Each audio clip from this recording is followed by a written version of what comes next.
Ok, buenos días, buenas tardes a todos. Empezamos esta sesión doble de dos seminarios de hoy, también el programa de seminarios de este curso 2021-22, también el programa de seminarios del nuevo proyecto de investigación sobre errores en el derecho, en la creación y en la aplicación del derecho. Empezamos muchas cosas hoy y las empezamos de la mejor manera posible, y me refiero solo al primero de los seminarios de hoy, porque lo hacemos con un seminario a cargo de Flavia Carbonell. Flavia nos aporta mucho para esto porque tiene algunas características que la hacían casi imprescindible para empezar hoy. Me referiré en particular a dos de ellas, aquellas que pueden ser presentadas en público, a dos de ellas. En particular, las siguientes. En primer lugar, es una profesora de Derecho Procesal en la Universidad de Chile y presidenta de la Asociación Chilena de Filosofía Jurídica y Social. Es decir, es procesalista o es filósofa del derecho, las dos cosas, justo las dos cosas que en buena parte también venimos juntando desde Girona en materia probatoria. Aquí hablaremos de otros temas, no solo probatorios, y justo las dos cosas que también unen a buena parte de este grupo, que está conformado, entre otros, por filósofos del derecho y también por procesalistas. Por tanto, lo que el grupo contiene en su globalidad, Flavia Carbonell lo contiene en su unidad. En segundo lugar, porque empezamos un proyecto sobre errores en la creación y en la aplicación del derecho, y Flavia Carbonell, que es investigadora del proyecto de investigación, también es investigadora principal junto a Jonathan Valenzuela, de un proyecto Fondesit en Chile sobre error y proceso judicial, que inició en el 2019 y termina este año. Así que nos trae ventaja en el análisis precisamente de los errores y si nos trae ventaja, por tanto, de algo que espero que nos podrá aportar como resultados de su propio proyecto. En su trayectoria académica, Flavia ha hecho cosas desde luego destacables y relevantes. Se tituló en la Universidad de Concepción, se doctoró en la Carlos III aquí en España, ha trabajado en temas de filosofía del derecho en ámbitos sobre todo de argumentación jurídica, de consecuencialismo, de análisis del discurso de la motivación de la motivación de las sentencias, de la argumentación jurídica en las sentencias, y en temas de, quién sabe si de derecho procesal, de epistemología jurídica o de este paso intermedio entre la filosofía del derecho y el derecho procesal, pues básicamente en cuestiones vinculadas a la prueba y el razonamiento probatorio. Hoy nos viene a hablar de errores en una versión que en realidad retoma también parte de las cosas que analizó en su propia tesis doctoral, digamos, aderezadas con todo lo aprendido y lo investigado después.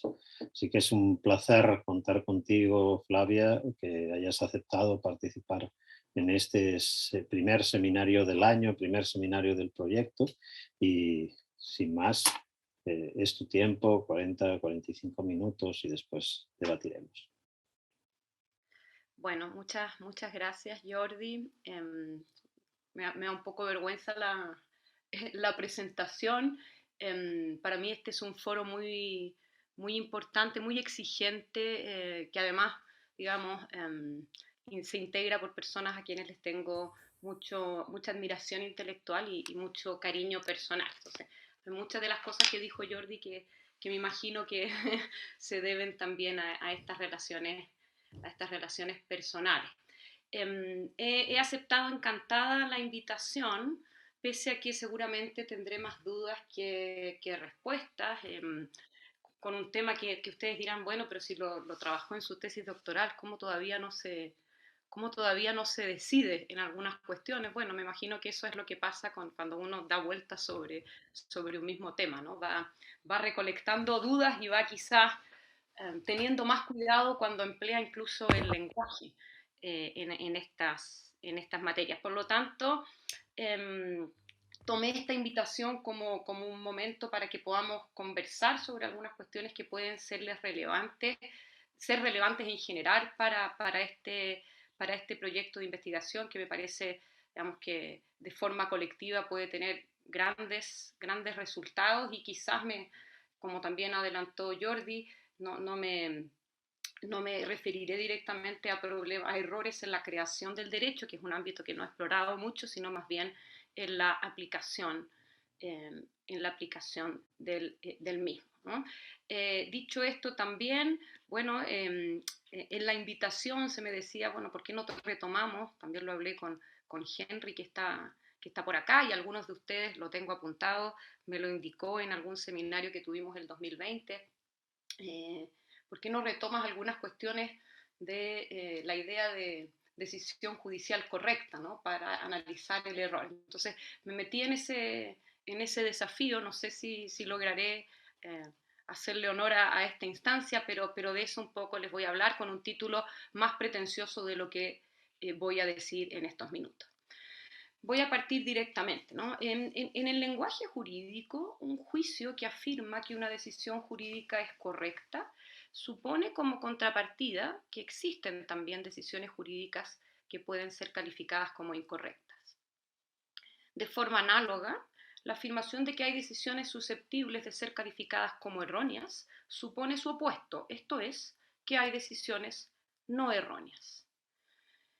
Como ya adelantaba entonces, retomaré en esta presentación algunas cuestiones referidas a la idea de decisión judicial correcta de las que me ocupé un par de años atrás, combinándolas con la mirada desde la otra vereda, específicamente desde los defectos que suelen considerarse errores, de hecho o de derecho, en la decisión judicial, o más ampliamente, de los criterios para imputar a un juez, jueza o tribunal un error en el ejercicio de su función jurisdiccional. No tengo ni podría tener pretensiones de agotar lo que pueda decirse sobre decisiones correctas y decisiones erróneas, sino más bien querría repensar con ustedes algunos aspectos e incorporar algunas perspectivas al extenso debate sobre el error judicial que existe. Para ello voy a proceder como sigue.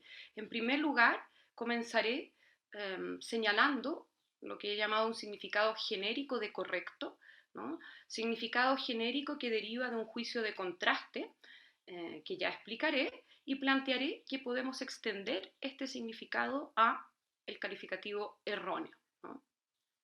O decisión judicial errónea. En segundo lugar, diré algo sobre los ingredientes involucrados en este juicio de contraste, aquello de lo que se predica corrección o incorrección y los parámetros o criterios que permiten hacer aquel juicio. Y en tercer lugar, propondré una manera de agrupar estos criterios de corrección de acuerdo con el tipo de operaciones y o tipo de reglas que se usan como parámetros de contraste. Y creo que poco más alcanzaré entonces a decir en estos minutos. Antes de este recorrido, sí, dejaría dos cuestiones que me imagino que podrían también ser objeto de debate ahora o en el proyecto, ¿no? Una, ¿no? La cuestión de quién emite un juicio de corrección sobre una decisión judicial, ¿no?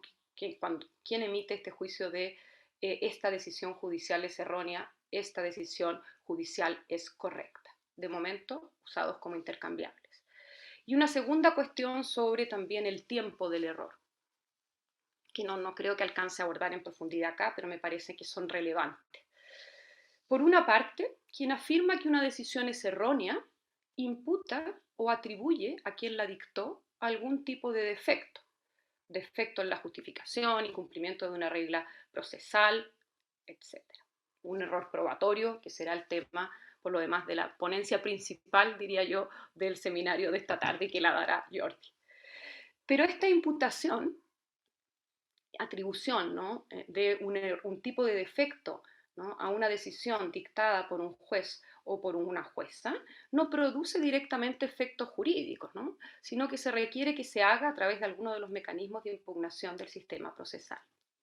En este caso, y desde el punto de vista entonces del sistema procesal, o del sistema jurídico más ampliamente considerado, la decisión será considerada errónea si así es declarado en la sentencia que revisa el error alegado por parte del juez o tribunal revisor. Yo diría, esto es similar a lo que ocurre con la nulidad. Nosotros, como forma de hablar, hablamos que un determinado acto, ¿no? Por ejemplo, un acto de la administración del Estado es nulo. Pero esto es una manera de hablar, si se quiere, desde una, y lo mismo como esta decisión es errónea, puede ser una manera de hablar simplemente, ¿no? Pero tenemos también canales institucionales para decidir, ¿no? Por ejemplo, y declarar en el caso de la nulidad que aquel acto es nulo y declarar en el caso de la decisión judicial que aquella es errónea.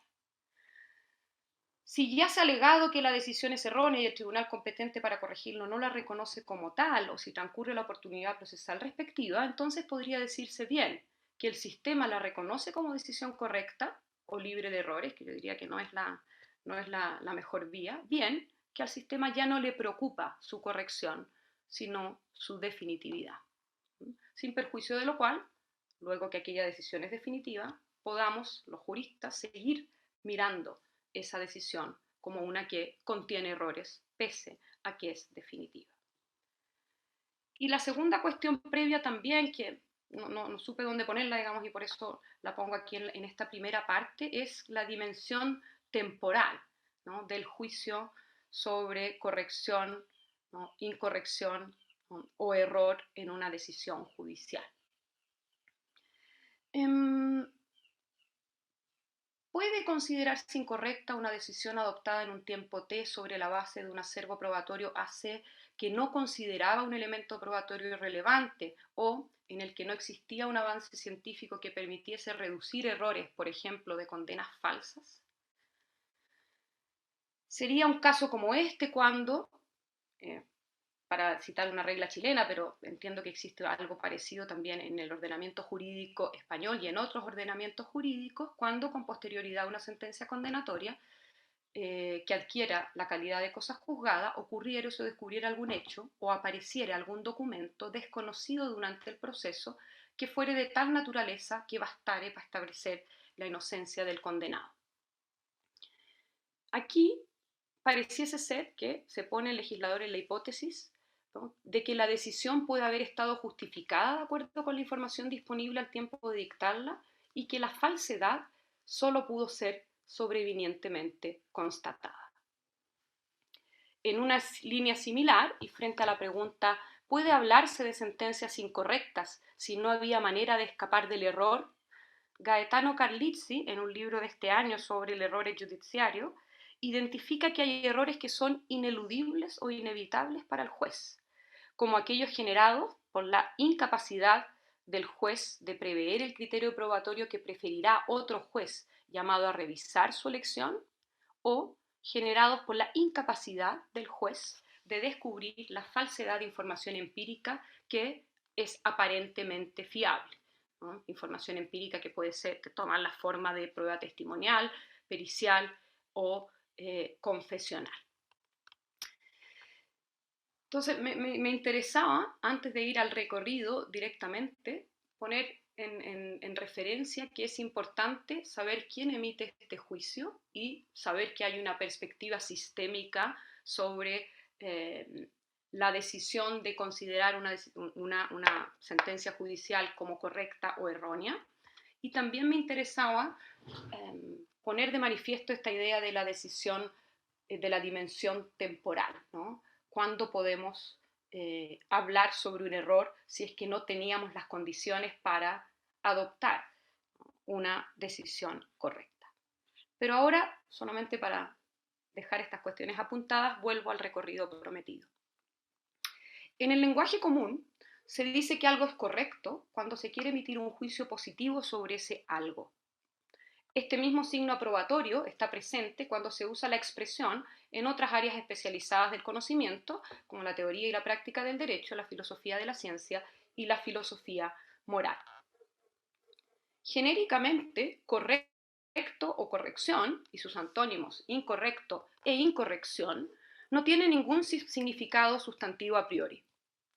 Más bien, estas locuciones tienen un contenido estructural que consiste en dar cuenta de una relación de ajuste de una cosa con otra cosa o en describir el resultado de una operación de contraste entre una cosa y otra que funge como parámetro o criterio prefijado para hacer ese contraste. Cuando el ajuste se produce o el contraste arroja conformidad, se dice que la cosa objeto de comparación es correcta. En caso contrario, se dice que es incorrecta.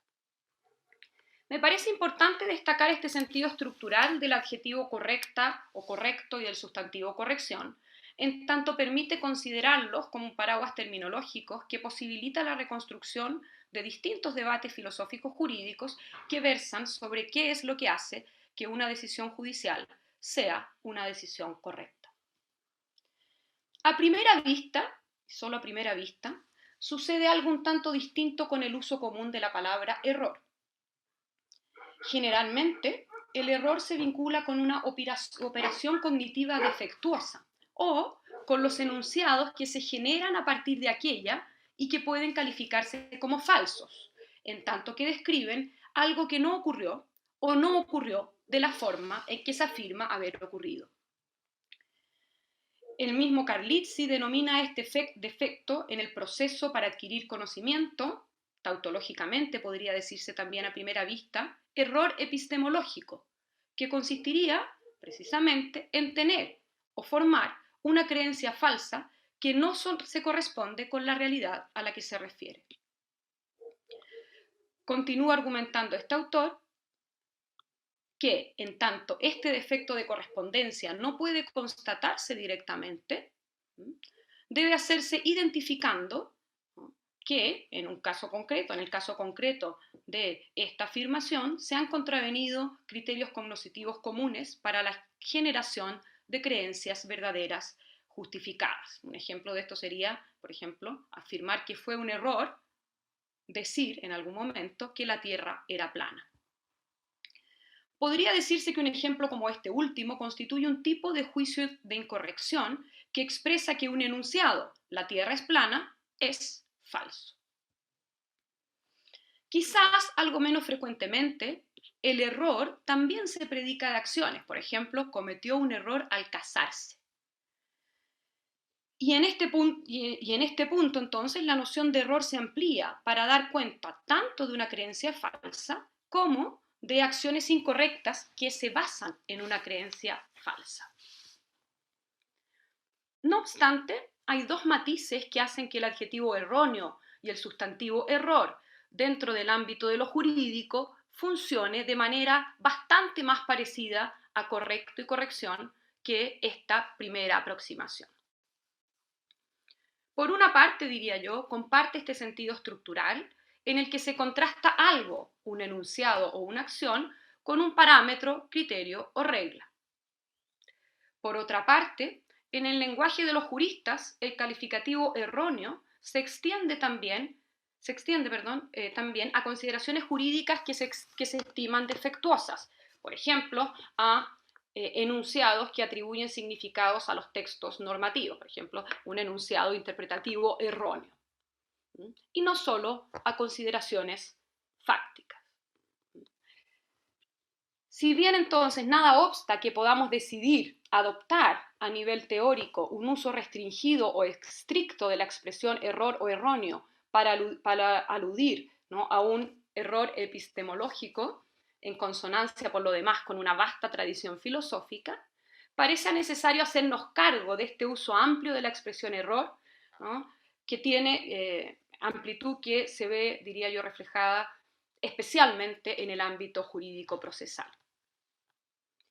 En este subsistema, y me permito ejemplificar con doctrina y jurisprudencia chilena, solo para dar algunas luces sobre esto, se emplea la expresión error de hecho para dar cuenta, por una parte, de aquel hierro que consiste en dar por establecido o probado un hecho que no existió o que no existió en la forma que se afirma, falsedad de la premisa fáctica, podríamos decir para resumir, y por otra, para hacer referencia a un conjunto de problemas que tienen lugar en la construcción o en la formulación de la premisa fáctica.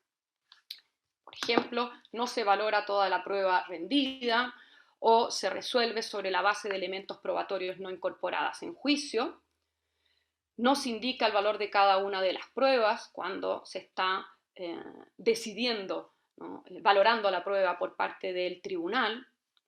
Cuando existen contradicciones en la valoración, algunas de las cuales son contravenciones a reglas de la lógica, cuando se infringen reglas epistémicas que rigen la construcción de inferencias probatorias. Por ejemplo, se usan pseudo generalizaciones empíricas, ¿no?, o se hacen pasar por generalizaciones empíricas, ¿no?, cuestiones que no lo son tal.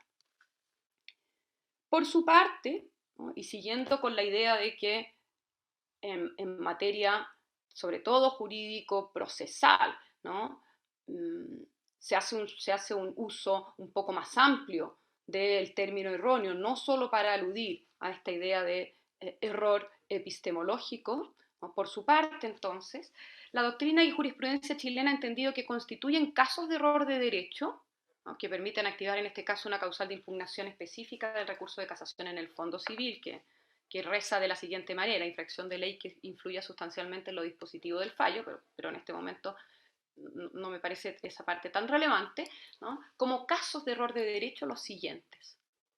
1. Contravención formal de la ley. Ya tendremos que ver qué significa esta cuestión, ¿no? 2. Errónea interpretación de la ley, como lo sería, según la jurisprudencia, cuando el juez, dentro de su libertad interpretativa, contraviene fundamentalmente su texto, o cuando se da un alcance distinto del dado por el legislador, ya sea ampliando o restringiendo sus disposiciones. Cierro la cita jurisprudencial, que era una cita directa, y que es problemática por lo demás, como se podrá advertir. Un tercer caso, además de contravención formal de la ley e errónea interpretación de la ley, sería la falsa aplicación de la ley. Según la jurisprudencia, esto significaría que no se aplica la disposición que corresponda, o se aplica mal esa disposición, o se aplica una disposición que no corresponde. Cuarto caso de error de derecho: infracción a las leyes reguladoras de la prueba. Que aquí también es un caso límite, si se quiere, ¿no? Caso límite para calificarlo de un error de hecho o de error de derecho, cuando se vulneran, dicen, sobre todo esto es una cuestión chilena, ¿no?, cuando los sentenciadores invierten el onus probandi, rechazan pruebas que la ley admite, aceptan las que la ley rechaza, desconocen valor probatorio cuando hay un valor probatorio previamente asignado, etc.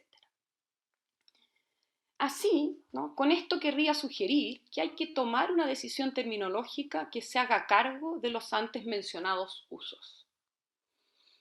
Me parece que, en un primer momento, ¿no?, erróneo e incorrecto pueden considerarse predicados sinónimos, a lo menos en cuanto a su configuración estructural. Vale decir que son el resultado de un juicio de contraste que arroja disconformidad entre una cosa y un parámetro determinado, requiriéndose en ambos casos, claro está, ulteriores precisiones en torno a la cosa, ¿no?, y al parámetro. Ya voy a estas dos cuestiones. En esta misma línea, algunos conceptos de error, tanto dados por la literatura jurídica como por la filosófica, que no conozco en profundidad, digamos, y aquí puedo estar diciendo de los que conozco, voy a señalar, pero algunos de estos conceptos aluden a este sentido amplio. Así, por ejemplo, en un libro que se llama Los Mistakes, se ha dicho que una decisión errónea es aquella que se desvía de las prácticas esperadas o de las reglas vigentes, no solamente reglas epistémicas, podríamos decir, ¿no?, sino que reglas más ampliamente consideradas. También podrían ser reglas jurídicas, reglas morales o este tipo de criterios o parámetros. En sentido similar, se consigna en voces de diccionarios de filosofía que el error es un juicio o valoración que contraviene el criterio reconocido como válido en el campo determinado al que el juicio se refiere o que contraviene el límite de aplicabilidad de aquel juicio. Entonces, planteo que hay que tomar algún tipo de decisión terminológica, ¿no? Que podría también ser reservar la expresión error simplemente para dar cuenta de aquella creencia falsa o ampliar, ¿no? Esta noción de error para incluir cuestiones que en el lenguaje de los juristas, especialmente el jurídico procesal, se consideran también errores, ¿no? Aunque no hagan referencia a una creencia falsa. Finalmente, para cerrar esta parte general y esta idea de significado genérico estructural del término erróneo e incorrección, diría que tempranamente hay que desambiguar al menos la idea o distinguir la idea de decisión errónea de decisión intencionalmente equivocada. Algo había dicho yo anteriormente en este seminario, ahora ya lo tengo bastante más claro y creo que esto es importante hacerlo, no solamente porque el ordenamiento jurídico considera algunos casos de error, o algunos casos como un error y otros casos como un abuso o como un incumplimiento intencionado de ciertas reglas, ¿no? Sino que porque me parece que esta cuestión puede llegar a aclararse, ¿no? Es distinto decir, y se dice así por algunos autores, esto es un auténtico error judicial, esto es una decisión intencionalmente equivocada, y por otra parte, por ejemplo, esta es una decisión, si es que fuese el caso, intencionalmente aleatoria, ¿ya? En ese caso, por ejemplo, no hablaríamos de error en la decisión, sino simplemente de mala suerte si la decisión fuese el resultado de tirar una moneda al aire. Entonces voy a dejar también a un lado aquellas ideas de error que se vinculan más bien con un abuso de la función jurisdiccional o directamente con un delito en el ejercicio de la función jurisdiccional. Y en lo que sigue voy a asumir también como cuestión terminológica, que estoy disponible para que la podamos conversar, ¿no? Que incorrecto y erróneo, en este sentido amplio, como un paraguas terminológicos, pueden ser usados como sinónimos. Sé que esto es algo controvertido, pero a efectos de esta presentación así lo haré. Y llegados a este punto, entonces resulta clave, ¿no? Que el verdadero problema es la identificación de los criterios, reglas o parámetros que se requieren para afirmar, ¿no? Que una decisión es correcta, ¿no? Que una decisión es errónea. A esas cuestiones llamé también en un tiempo, lo que voy a decir a continuación, estos significados específicos de corrección. Si la función estructural de correcta, correcto, erróneo o errónea antes señalada tiene sentido, entonces es preciso clarificar los dos elementos de este juicio de contraste. Por una parte, cuál es el objeto del que se predica la corrección, en particular cuál es la fisonomía de una decisión judicial, y por otra, cuál es el o los parámetros de corrección que se entienden satisfechos, ¿no? Y por lo tanto, ¿qué se entiende por la expresión ahora correcta?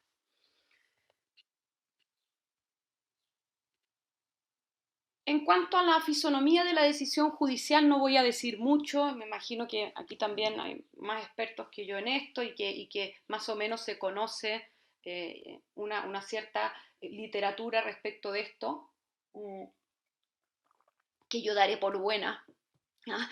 Y asumiré que es útil para estos propósitos considerar que la decisión judicial se compone de dos premisas complejas, normativa y fáctica, ¿no? Y de una conclusión que contiene la decisión del asunto controvertido. Entonces no voy a hablar mucho de qué es lo que se entiende ahora por decisión judicial, sin perjuicio de lo que diré más adelante. Entenderé también que cada una de las premisas se forma por una cadena de enunciados que dan cuenta de pasos u operaciones que va realizando el juez para arribar, ¿no?, a la formulación final de estas premisas normativas y fácticas respectivamente. Y también asumiré que la conclusión, ¿no?, es el resultado de subsumir la premisa fáctica en la premisa normativa. Ahora bien, ¿de qué cosas se predica, ¿no?, la corrección, incorrección, ¿no?, lo no erróneo o lo erróneo?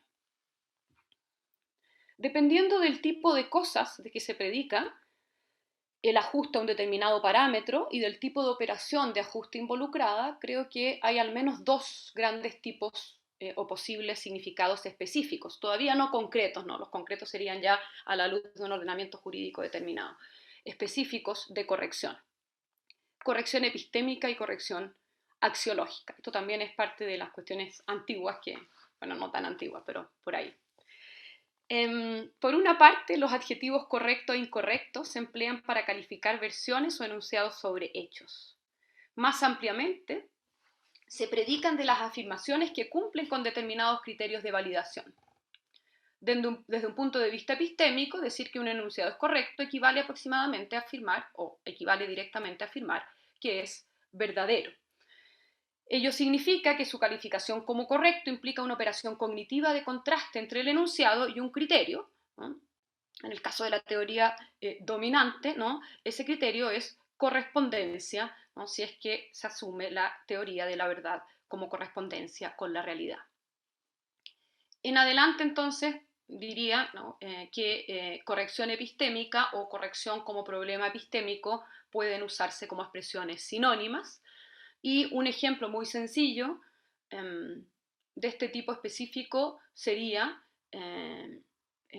por ejemplo, el enunciado Antonio compró veneno para ratones en el supermercado el día 21 de mayo, ese sería el enunciado, es un enunciado que ha resultado probado en el juicio. O, reformulado, el enunciado E es verdadero o es también epistémicamente correcto.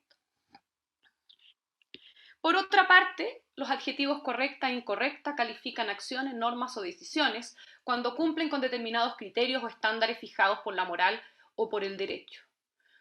En un sentido axiológico, afirmar que una acción, norma o decisión es correcta equivale, dependiendo del postulado teórico que se siga, a afirmar que es buena, justa o válida, lo que requiere de una operación de valoración que compara la acción, norma o decisión con un criterio o estándar moral o jurídico, ¿no? Este es el caso entonces, la corrección axiológica, ¿no?, o corrección como problema axiológico. Un ejemplo sería los textos T significan N, entrecomillados, es una interpretación mala, incorrecta, injusta, ¿no?, de aquellos textos, o la acción de Antonio de dar de beber agua envenenada a su novia causándole la muerte es moralmente reprobable o incorrecta. A esta gran clasificación o a esta primera clasificación entre corrección epistémica y corrección axiológica es posible agregar otras, como se verá más adelante.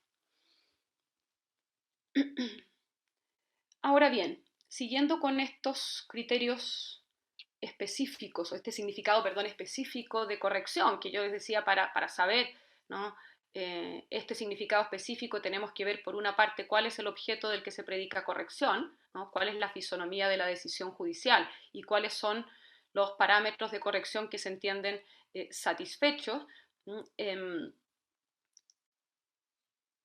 He revisado en primer lugar qué es aquello de lo que se predica corrección. Se predica corrección de enunciados sobre hechos, simplemente enunciados, y de normas, acciones o decisiones. Y uno diría, bueno, la decisión judicial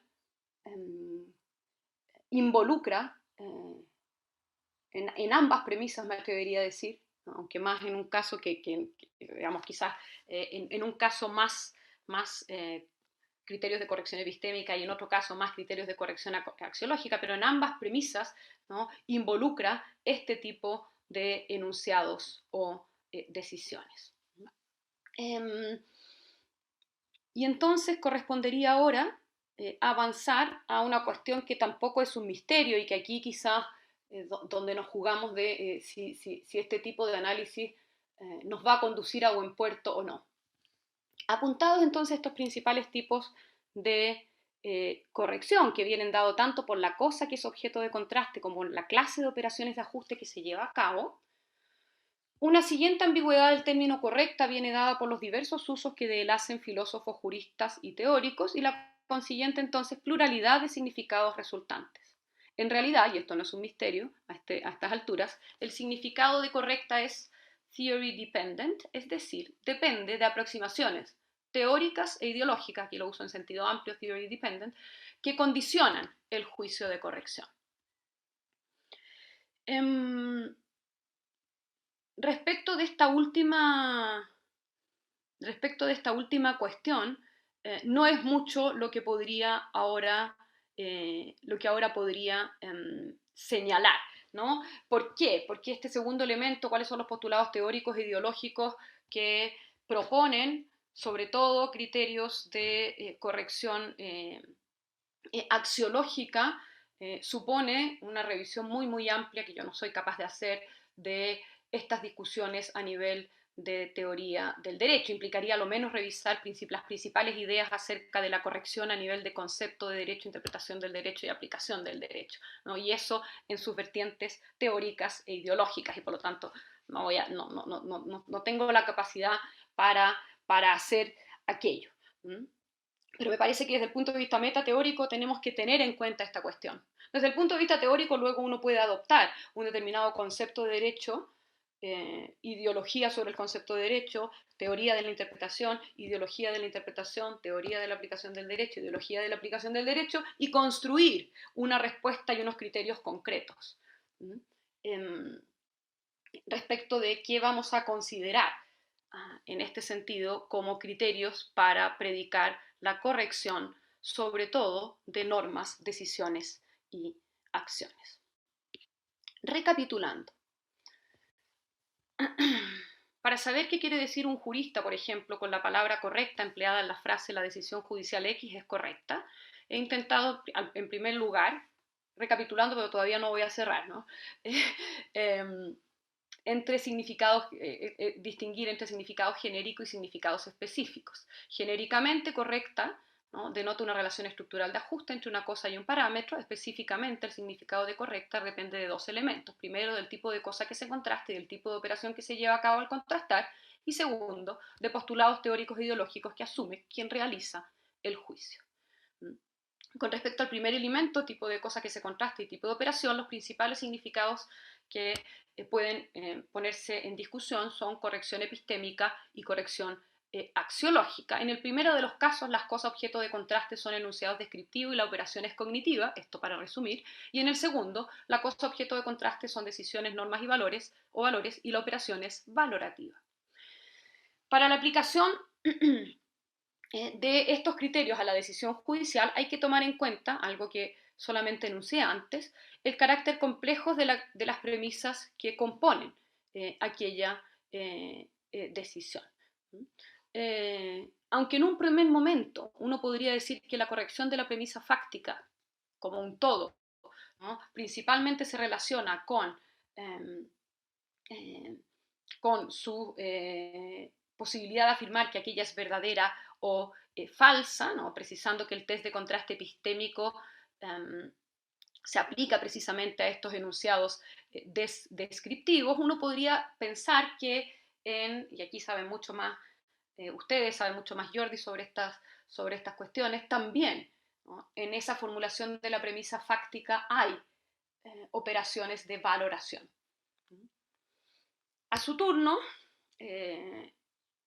respecto de los criterios de corrección de la premisa normativa, uno a primera vista podría decir, bueno, se trata siempre de criterios de corrección axiológicos, ¿no? Pero también uno podría matizar esa afirmación y decir, por ejemplo, para que un juez, jueza, tribunal escoja entre una de las decisiones interpretativas posibles, requiere primero identificarlas, ¿vale? Es decir, requiere un acto de conocimiento para identificar cuáles son esos significados posibles, y en ese acto de conocimiento entonces podría, ¿no?, caber criterios de corrección epistémica.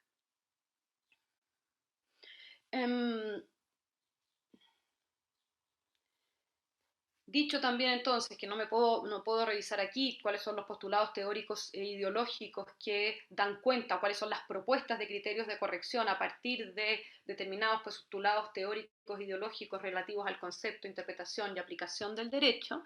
El siguiente y último de las cuestiones que quería tratar consistiría en ampliar estos criterios de corrección. Este es el tercer punto, ¿no?, proponer o poner algunos otros más en discusión, ¿no?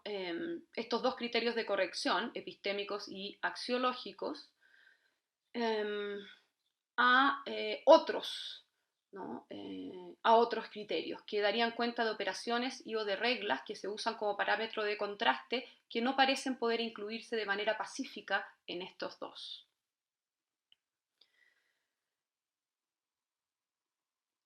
Corrección epistémica, ya algo había dicho, pero lo vuelvo a repetir, sería, ¿no?, criterios bajo este paraguas, ¿no?, o criterios de corrección epistémica, ¿no?, serían aquellos que dan cuenta de una relación de ajuste de tipo cognitivo entre un enunciado y un criterio para su verdad.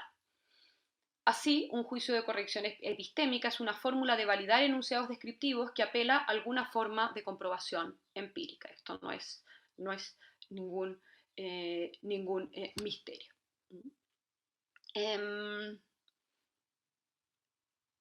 Y aquí, entonces, dentro de los criterios de corrección epistémica, ¿no?, uno podría decir que el incumplimiento de los mismos produciría este tipo de errores epistémicos si es que usamos el camino de emplear un concepto amplio de error. Si no, esto sería tautológico, ¿no? En segundo lugar, criterios de corrección axiológica, ¿no?, son aquellos que se predican para dar cuenta de la relación de ajuste de tipo evaluativo entre una norma o decisión y un criterio moral, ¿no? Un criterio moral como de distinto tipo, ¿no?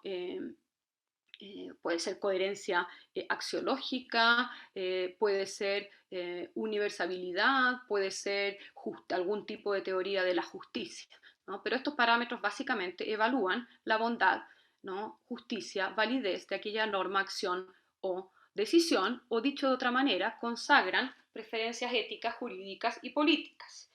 Entonces aquí la pregunta relevante sería: ¿qué tipos de criterios axiológicos se encontrarían proscritos por el ordenamiento jurídico, ¿no? Y creo que también sería relevante mirar un poco más de cerca esta idea de los desacuerdos sobre la interpretación de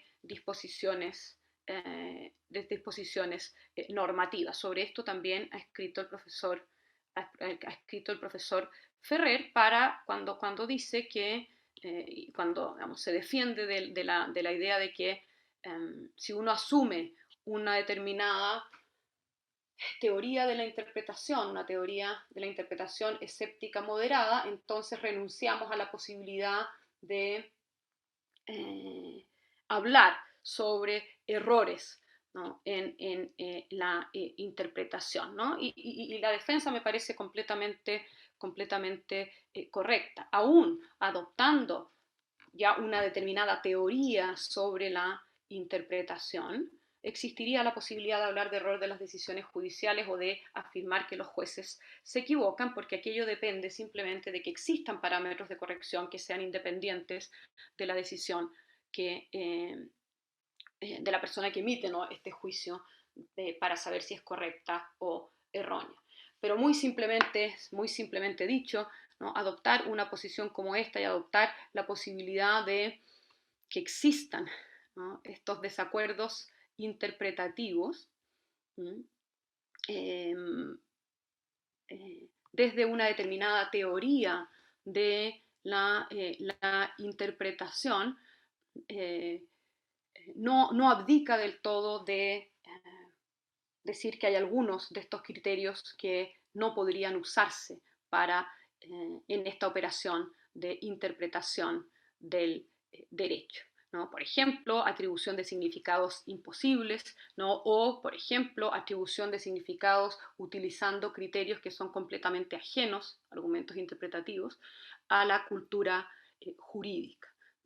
Claro está que aquí podríamos preguntar, bueno, si usted elige un significado posible y no otro, ¿podemos hablar de error o más bien, ¿no?, debiésemos hablar de un espacio para realizar juicios de preferencias por parte del decisor? Entonces aquí podríamos decir, bueno, hay algunas decisiones interpretativas que están dentro de este espacio, siguiendo una determinada teoría, como he dicho, interpretativa, escéptica moderada de la interpretación, pero también todavía subsiste la posibilidad de decir cuáles estarían fuera de aquel ámbito de discrecionalidad para elegir una u otra. Que serían, por ejemplo, ¿no?, significados imposibles o que estén fuera, ¿no?, sean ajenos a la cultura jurídica. Solo para poner, no, bueno, voy a abstenerme de ese ejemplo, después podemos conversar sobre lo mismo. Un tercer tipo de criterio, ¿no?, criterios de corrección, grupos de criterios de corrección epistémica, criterios de corrección axiológica, criterios de corrección lógica. Se podría decir que estos criterios, ¿no?, o el hecho de esta decisión es correcta desde el punto de vista lógico, se predica de la conclusión que se deduce lógicamente de las premisas, vale decir, consiste en una relación de ajuste entre las premisas y la conclusión.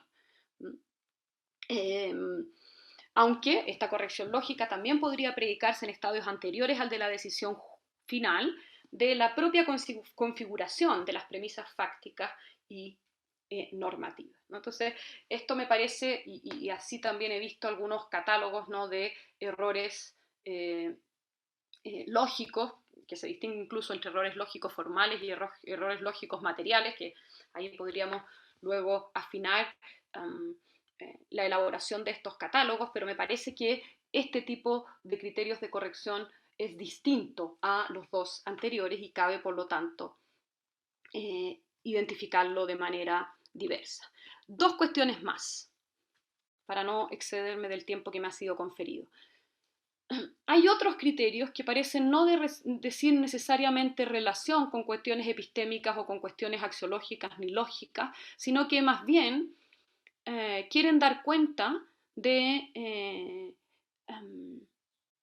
ciertas formas de construcción de los argumentos, ¿no?, por ejemplo, de los argumentos interpretativos que se rigen, ¿no?, por unas determinadas formas de hacer las cosas, ¿no? Por ejemplo, respecto a algunos argumentos se prescriben formas lógicas o pseudológicas, mientras que en otros casos se pide explicitar ciertos elementos, ¿no? Sería, por ejemplo, habría un uso incorrecto del argumento analógico si es que no se siguen todos los pasos que aproximadamente una teoría del derecho estándar identifica para hacer uso de este argumento analógico, ¿no? Y ahí entonces no habría un problema necesariamente de incorrección epistémica ni de incorrección axiológica, sino que aquí se trataría de la manera en que se construyen determinados argumentos.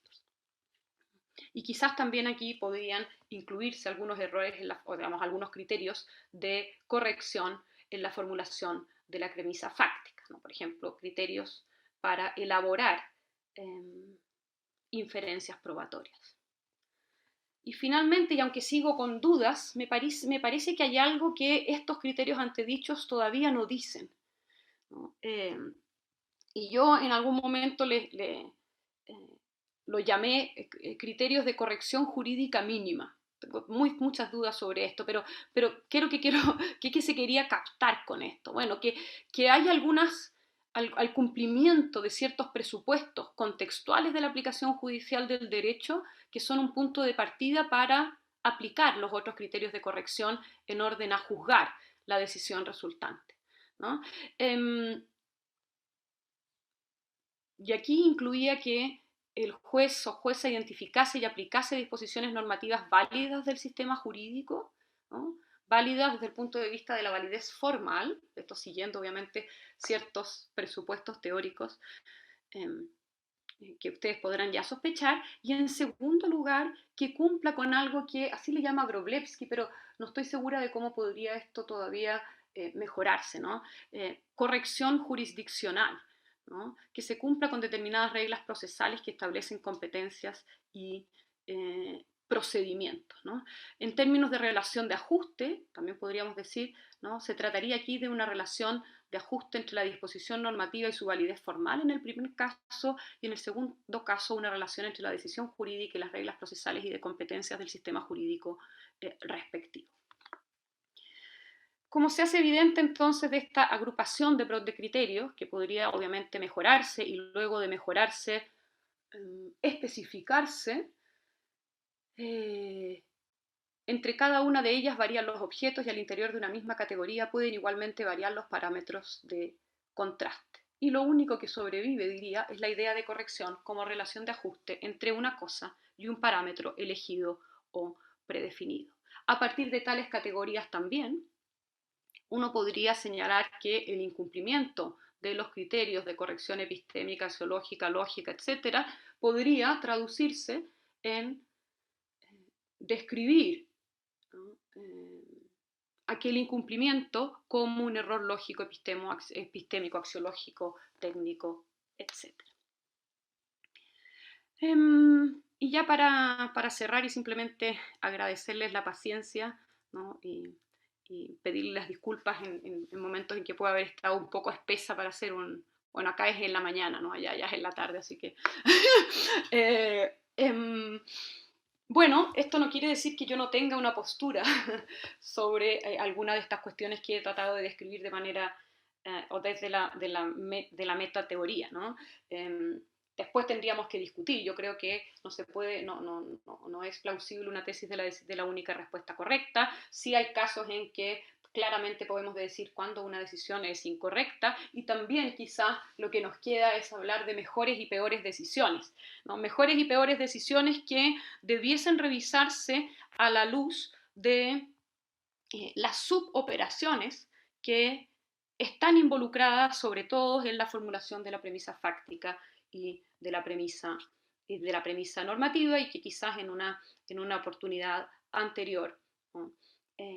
Cuando se ponían casos de error en la justificación externa, interna, etcétera, esos casos de error daban cuenta de cuáles eran estas operaciones que estaban involucradas en la formulación de la premisa fáctica y de la premisa normativa. Bien, muchas gracias y también por el espacio, y quedo atenta sobre todo para que podamos conversar. Muchísimas gracias.